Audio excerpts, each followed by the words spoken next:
How to log in to FedEx Employee Self-Service Portal. Hey everyone, in this tutorial, we're going to see how you can easily log into your FedEx Employee Self-Service account. First off, open up your web browser and search for the same thing that I've done for FedEx Employee Self-Service. Click on the first link that you see, go to fedex.com, and from here you can just tap on the login button. You'll be taken to the login portal from here. And you're just going to have to provide your user ID as well as your password. And once you provide your user ID, you can just simply enter your password. And if you want to view your password, tap this I button on the right side of your screen.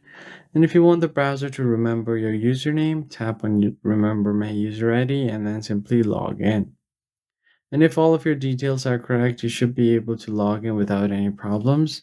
But if you forgot your user ID or password, tap on the button down below to recover either of them.